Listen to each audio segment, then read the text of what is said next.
né? Foi registrado aí os 500 mil novos modelos de identidade, a emissão realizada aqui no Mato Grosso do Sul, mas em Três Lagoas o número ainda não está na expectativa, né, o suficiente, registrado aqui pelo pessoal do posto de identificação. Para falar conosco sobre este assunto, nós temos a honra de recebê-la, ela que é diretora do PI, Posto de Identificação de Três Lagoas, a Cristiane Soares. A Cristiane está conosco aqui para falar, claro, sobre isso, trazer aí detalhes e principalmente chamar a atenção da população, porque a gente sabe que tem muita gente ainda que tem dúvidas, tem questionamento. Se você tem uma pergunta, manda pra gente, que nós vamos tentar aí, na medida do possível, sanar suas questões. Cristiane, obrigado por estar com a gente, seja bem-vinda.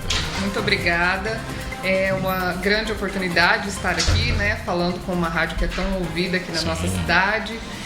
Então, temos números, né? Sempre são números importantes, mas eu acho que antes de tudo, eu quero deixar claro para a população que o posto de identificação, ele faz parte da Polícia Científica do Mato Grosso do Sul. Então, eu estou o chefe do posto de identificação, mas além de chefe do posto, eu também sou perito oficial, então eu também faço trabalho de perícia. Então, nosso trabalho não se restringe só à carteira de identidade, tá? É muito mais que isso. Sim. A carteira de identidade é extremamente importante, ela é feita a partir de uma lei que foi decretada em janeiro de 2024. Então, a carteira de identidade nacional é um documento único e ele traz todas as informações a respeito do cidadão, desde que ele compareça para poder ser atendido. É muito importante. Primeiramente, nós precisamos falar que teve, né, o último mutirão aqui em Três Lagoas, que foi realizado para a emissão de documentação, né? A gente sabe que ainda acontece, que tem a questão também do agendamento. Como que foi esse último mutirão realizado? Sumiu as expectativas que vocês tinham? Há previsão de realização de um novo mutirão aqui em Três Lagoas? Como que foi esse último que foi realizado, Cristiane? Então, a gente fez o mutirão no dia 15 de agosto. A nossa disponibilidade era de atender 60 pessoas, nós atendemos 84. Sim. Então, foi além do que a gente estava prevendo. Além disso, a gente fez mais 200 encaixes para os dias seguintes, né? Então, até a data de hoje, a gente ainda está atendendo pessoas do mutirão do dia 15. Sim. Mas, infelizmente, as pessoas não comparecem, tá? Além das pessoas que agendam no site, a gente tem esse déficit das pessoas que vão ali, demonstram uma necessidade urgente, a gente faz o encaixe para uma data que a gente consiga atender e mesmo assim a pessoa não volta. Então hoje, por exemplo, a gente tinha 5 encaixes no período da manhã, 2 pessoas já não compareceram. Então elas tiram a oportunidade de outra pessoa poder ser atendido. E isso é uma coisa muito ruim, porque igual outras informações que eu passei depois do mutirão, quando eu estive na Câmara Municipal, a gente tem um déficit de 50%. Então metade dos horários que a gente disponibiliza no site, as pessoas agendam e não vão. Sim. Então isso tira a oportunidade de quem realmente precisa de fazer o documento.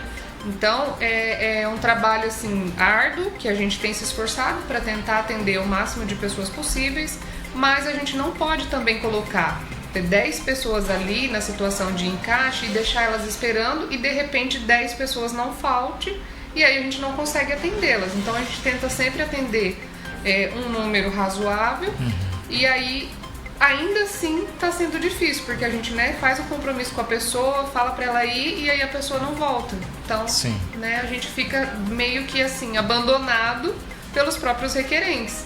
Não porque a gente não quer atendê-los, mas porque eles mesmos não voltam. Há um motivo do porquê que essas pessoas não retornam? Elas justificam ou falam, vou agendar, mas no dia não aparece? Então, não tem. E normalmente essas pessoas que fazem isso, né, ela pede um horário e não vai, ela realmente abandona e aí a gente não consegue saber se ela não voltou porque ela teve um problema urgente, alguma necessidade, outra necessidade urgente que deixou de fazer o seu documento, ou simplesmente porque ela perdeu o interesse, porque ela foi em outra cidade. A gente fica sem saber essa informação, né? E como o site ele é aberto uma vez por mês, então, por exemplo, na semana do dia 30, 31, que caiu no final de semana, foi quando abriu a agenda do mês de outubro. Sim. Hoje é dia 8 de setembro, então 8 dias depois, a nossa agenda do mês de outubro já preencheu todos os horários. Então, essas pessoas que agendaram para o mês de outubro, elas precisam se comprometer e comparecer, porque senão elas de novo vão tirar o horário de quem realmente está precisando. Até o momento a gente não consegue fazer outro mutirão, porque as datas já foram preenchidas, então a gente não tem uma disponibilidade de horário. O que a gente vai conseguir fazer, que estamos terminando de organizar, vai ser a Semana do Idoso, que vai ser divulgado. A gente tem um Instagram que é aberto, que a gente divulga quando a agenda está aberta, os documentos obrigatórios, como é que entra no site, como é que é a agenda, se tiver alguma dificuldade. Lá nesse Instagram a gente tenta passar o máximo de informação para que as pessoas, né, consigam resolver por elas mesmo, para que elas possam ser, né, atendidas, consigam agendar e elas tenham essa autonomia sobre essa questão de agendamento. Então esse Instagram é só voltado para divulgar isso. Então ações que a gente esteja desenvolvendo no posto, ou a abertura de agenda e os documentos obrigatórios, como é que tira o comprovante de situação cadastral que é da Receita no site. Sim. Então é uma ferramenta, né, para contribuir para a sociedade, porque às vezes tem pessoas que não conseguem ir até o posto para poder fazer essa triagem. Então o que a gente faz? Dá essa informação lá e aí as pessoas vão replicando e vão se ajudando também, né? Para que quando chegar com a documentação ali na recepção, ela passe pela triagem e consiga ser atendido. Porque a nossa intenção é atender 60 pessoas por dia. E aí, infelizmente, a gente não tem conseguido por falta de pessoas. Sim, importantíssimo, né, Vini? Cristiane, muito obrigado pela presença. Eu vi que você trouxe alguns números sobre Três Lagoas, né, sobre todo esse processo. Existe qual que seria a marca, né, que Três Lagoas estaria esperando e quais estão sendo esses números, né? Você está falando sobre essa dificuldade, sobre os agendamentos, e aí eu queria que você desse esse panorama para a população entender o quanto ainda falta para essa atualização desses documentos. Certo. Teve uma publicação no dia 5/9 a respeito da emissão da Carteira de Identidade Nacional no Estado. Nós conseguimos atingir a meta, né, de 500 mil carteiras impressas. E isso representa 17% da população do Estado. Considerando Três Lagoas, que em 2024 contava com 141 mil habitantes, a gente só conseguiu fazer 9,5% da população. Então esse número representa 13.500 carteiras que a gente conseguiu atender desde janeiro de 2024. Se a gente comparar com as 500 mil que foram impressas no estado todo, a gente só fez 2,7%. Então a gente contribuiu muito pouco, né? É um número considerável, mas ainda assim poderia ser 17% do estado ter sido impresso aqui, né? A partir do nosso atendimento. Mas não foi. Mas dentro da quantidade de horários que a gente disponibilizou, a gente conseguiu empatar. Então, dentro dos horários que a gente disponibiliza e o que foi atendido, a gente está dentro de um número razoável. Mas, como a população flutuante ela é muito considerável, então a gente precisa aumentar esse número e, para isso, a gente precisa manter a quantidade de 60 atendimentos por dia. E a gente não tem conseguido, infelizmente. Existe alguma data limite para fazer essa atualização de todos esses documentos no Brasil ou no Estado? Sim, existe. Ela está prevista nessa lei de 2024, né, que implantou a Carteira de Identidade Nacional, e o prazo é até 2032. 2032. Isso. E aí as pessoas precisam entender também que essa carteira nova, por que ela é diferente? Porque antes cada pessoa podia fazer no estado e ela tinha o número do estado. Hoje ela não tem mais o número do estado, é o número do CPF. Então ela unificou todos os documentos no número do CPF. Então eu posso fazer aqui, eu posso fazer em outro estado, não vai mudar. O documento que vai ser expedido é o mesmo, ele tem o mesmo valor.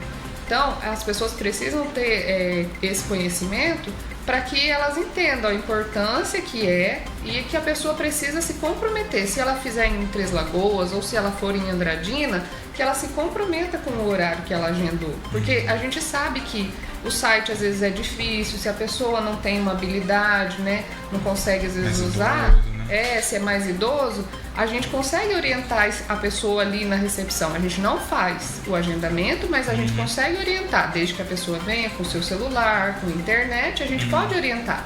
A gente não pode agendar porque a gente teve pessoas que não entenderam que a gente estava ajudando, então a gente prefere orientar a pessoa ali na recepção. E o nosso posto funciona das 8 ao meio-dia, das 13 às 17, de segunda a sexta. Então, esse ano a gente quase não teve feriado. Então, a gente ficou lá a semana toda atendendo o pessoal. Caindo só no domingo os feriados. Foi só sábado e domingo. E aí a gente, ainda não consegue manter o atendimento aos finais de semana porque a gente não tem um efetivo suficiente. Mas Campo Grande, por exemplo, eles conseguiram ampliar o atendimento. Eles atendem aos sábados, alguns postos abertos aos sábados. E agora, recentemente, foi implementado o posto de identificação no Shopping Norte e Sul, lá em Campo Grande, que também conta com 3 estações de atendimento. Então, são 3 pessoas atendidas por horário a cada 15 minutos, né? Então, não fecha para almoço. Então, isso é muito importante, né? Bem maior, né? Isso. Campo Grande realmente tem conseguido e tem feito esses investimentos para ampliar esses atendimentos. E, consequentemente, isso vai acontecer no interior. A gente precisa de um pouco mais de tempo, de investimento também do nosso governo, que tem feito bastante investimentos, para a gente poder ampliar isso. E a intenção de Três Lagoas é essa, que a gente hoje, com a nossa realidade de 60 atendimentos, a gente consiga fazer, vamos lá, jogando baixo, 55. Seria um número bom. E a gente tem feito 30, 33 por dia. Quase a metade, né? Nós falamos agora há pouco, Cristiano, a respeito sobre esses números, né? As pessoas que vão, agendam, mas não comparecem. Há um determinado tipo de pessoa que faz esse procedimento? É mais idoso? É mais jovem? É pessoa de meia idade? Qual que é o tipo desse público que vai, marca, mas não comparece? Tem um determinado tipo de público? Não tem. Infelizmente é generalizado. Tem desde bebezinhos que o responsável agenda e não vai, até pessoas bem idosas que também vão lá, solicitam um encaixe e não vão. Então o público é todo o público mesmo. É variado. É variado. A maioria, assim, porque a gente pode falar, claro, dos idosos numa parte, seria às vezes porque ele tá com alguma dúvida, ele não sabe, às vezes ele fala, vou marcar esse tal dia, aí chega na hora lá, fica com uma dúvida e acaba não indo. Pode acontecer isso? Então, o protocolo... Tem algum lembrete? Alguma forma que vocês entram em contato lembrando? Então, a gente não tem ainda essa ferramenta, para poder lembrar a pessoa do agendamento, mas quando ela agenda, ela recebe um e-mail. E nesse e-mail tem a lista dos documentos obrigatórios. E isso é outra informação que a gente divulga bastante, principalmente lá no Instagram, sobre os documentos obrigatórios, que não são muitos. Não adianta ir no teu documento também, né? Isso, exatamente. E isso é outra informação importante. A gente está lá disponível todos os dias exatamente para isso. Se a pessoa precisa fazer essa triagem antecipada, é só ir ao posto, porque ela não perde a data dela e aquele horário que ela escolheu. Então, o que ela precisa levar? A certidão de nascimento se for solteiro e a certidão de casamento se for casado. O comprovante de situação cadastral do CPF. E se ela não souber, ela precisa levar um comprovante de endereço com CEP.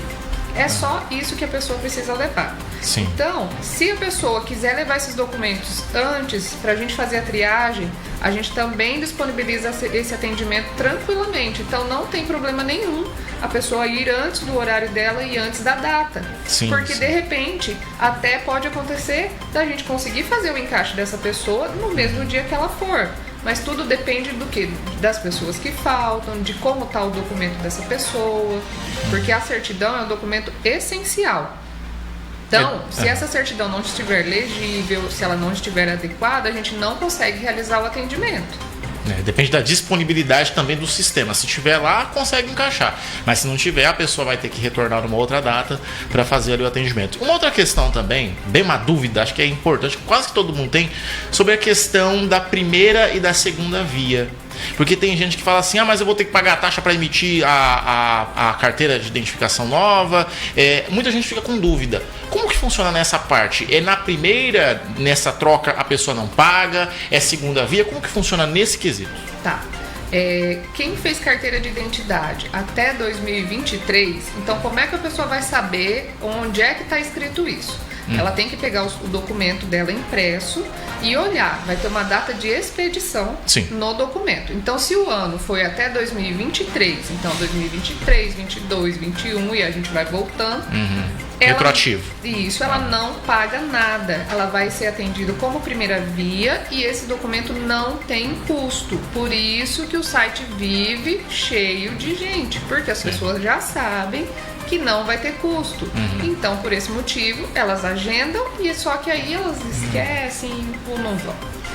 Agora, quem fez a partir de janeiro de 2024, essas pessoas se perder, se rasgar, se molhar, se sofrer um acidente, o documento sumir... O novo, né? O novo, já feito como carteira de identidade nacional, onde o número único é o CPF, aí essa pessoa vai ter que pagar uma taxa de segunda via.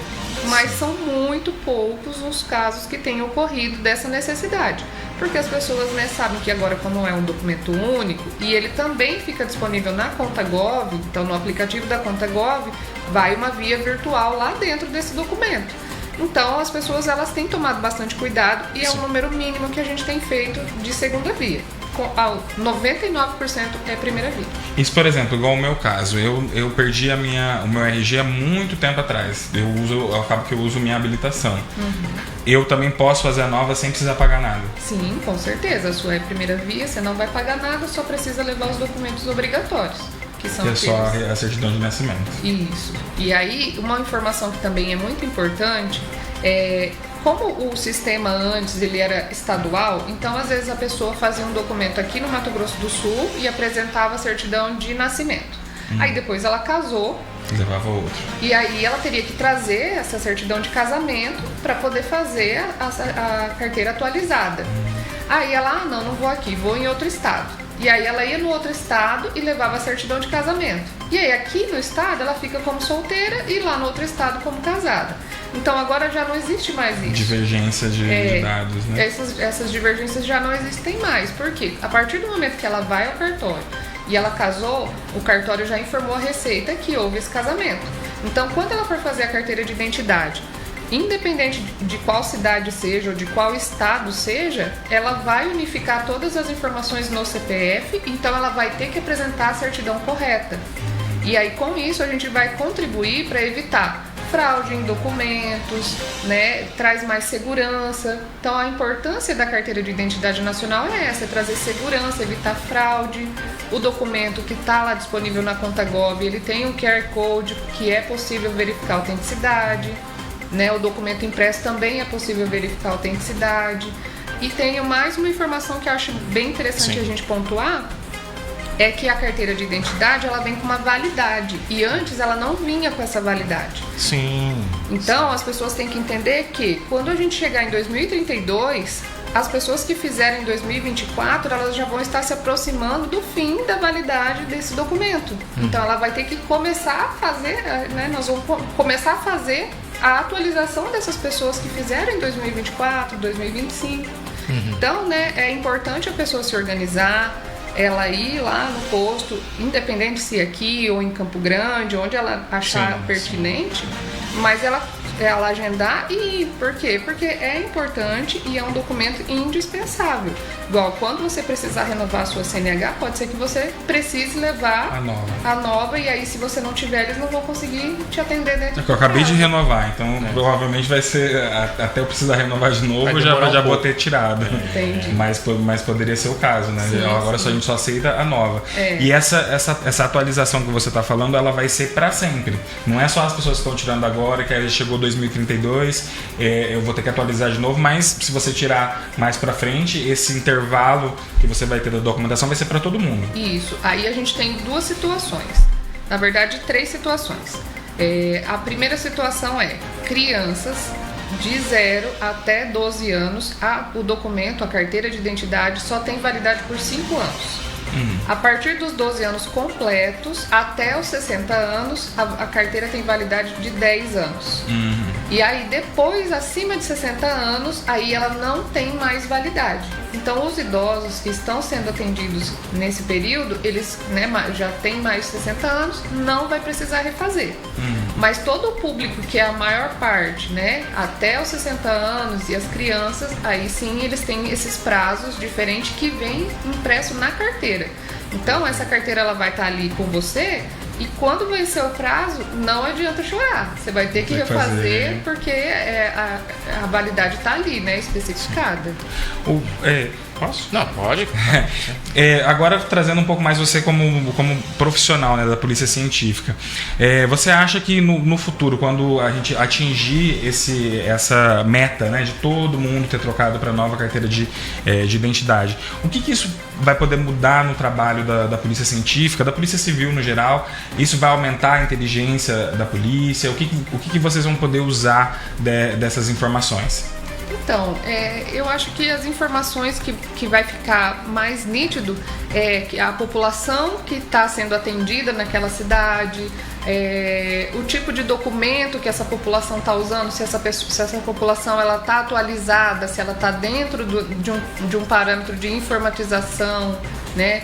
Se essa população de Três Lagoas ela aderiu a essa forma de documentação. Então a gente vai ter mais isso. A parte de investigação, eu acredito que a gente consegue acessar vários sistemas, vários bancos de dados. Então, o que a gente vai conseguir é dar um melhor resultado para a população, né? Um resultado de realmente ter a sua documentação, que eu acho que é o básico. E no caso de crimes, por exemplo, a gente tendo essas informações dentro do banco de dados, a gente consegue dar um melhor resultado. Então, no caso da perícia que eu realizo, eu vou ao local e eu não digo como ocorreu, eu digo quem cometeu. Então, a partir do momento que eu tenho as informações das carteiras de identidade, eu tenho um banco de dados que me possibilita dizer quem entrou naquele imóvel foi tal pessoa, quem realizou aquele furto foi tal pessoa. Então, essa informação vai ser indispensável, né? Para a gente poder entregar o melhor resultado aí no trabalho que a gente realiza. Perfeito. Muito importante. Antes da gente finalizar, tem uma pergunta da Tânia Conceição. A Tânia, ela é divorciada. Ela está perguntando quem é divorciado tem que levar a certidão de divórcio na hora do procedimento? Sim, precisa levar e tem que constar no campo averbações o divórcio. Da mesma forma, se for viúvo, tem que constar. Não adianta levar a certidão separada. Sim. Tem que levar a certidão uma só, que é a certidão de casamento, e aí sendo viúvo ou divorciado, tem que constar no campo averbações essa averbação dessa mudança. Perfeito. A Ana Regina Soares está dizendo aqui: bom dia, minha carteira não está marcada a data que vence. Eu fiz em 5/8/2019. Ela deve pegar a primeira via, segunda via? Como faz nesse caso aqui da Ana Regina? Então, ela já se enquadra naquelas pessoas que fizeram a carteira até 2023. Ela pode usar a carteira dela até 2029, que ela tem validade por 10 anos, e em 2029 ela vem ao posto e faz a atualizada, que é a carteira de identidade nacional. Perfeito. Então tá aí, pessoal. Dúvidas sanadas, lembrando que o posto de identificação está ali na Humano Soares 250, né? Antiga Cacemes, aqui em Três Lagoas. Procure aí a equipe em horário comercial, quem tem dúvida. E lembrando sempre aí, tem as informações. O pessoal tá pronto para atender você. E não falte, né? Não falte, por favor. Falte. Você vai tirar a vaga das outras pessoas, tá? Então não falte, que é o mais importante. Cristiane, obrigado por você ter vindo ao nosso programa, ter aceitado o nosso convite. Depois de muito tempo a gente conseguiu conversar, né? E realmente aí as informações são necessárias e a população acho que vai entender a partir aí de então o que deve ser feito e o que não deve ser feito na hora de emitir a sua documentação. Muito obrigado.